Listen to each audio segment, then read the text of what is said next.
नाम बंसी लाल है और मैं इधर स्वात मिंगोरा का रहने वाला हूँ।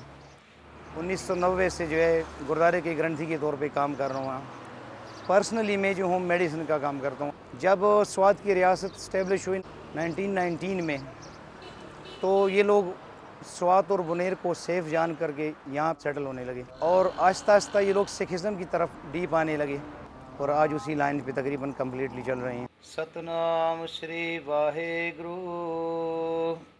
ट्राइबल एरियाज़ में ये कि वहाँ पे एक पख्तून कल्चर है, तो उस कल्चर में ये आपको सिखाया जाता है कि माइनॉरिटीज़ को और ख़वातीन का बहुत ख्याल रखो।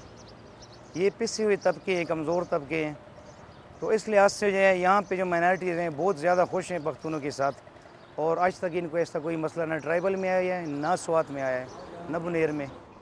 जब स्वात को मर्ज किया गया ना पाकिस्तान में, पहले स्टेट था, तो जो हमारे बुज़ुर्ग थे उन्होंने जाने से इनकार किया। उन्होंने कहा कि यहाँ के जो पठान लोग हैं इनके साथ हम खुश हैं, ये हमारे भाइयों की तरह है, ये हमारा दुख सुख रहन सहन सब कल्चर एक ही हो चुका है। सिर्फ़ एक रात दो ऐसी आई जब बाबरी मस्जिद का केस हुआ, तो उसके मतलब वो रिवेंज के तौर पर जो यहाँ पे अटैक्स हुई पाकिस्तान में, तो यहाँ ना सिर्फ स्वात में बल्कि सारे पाकिस्तान में मिनॉरिटीज़ जो है ना, वो एक दिन दो के लिए उनका दिल दहल गया, थोड़ा उनको डर लगने का लगा।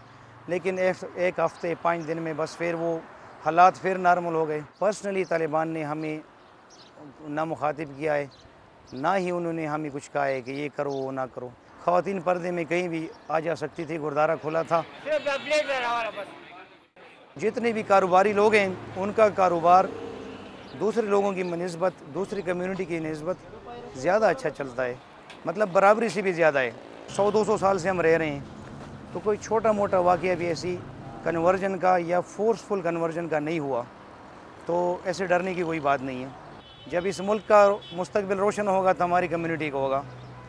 हम इसके साथ बंधे हुए लोग हैं, इससे अलग नहीं हैं।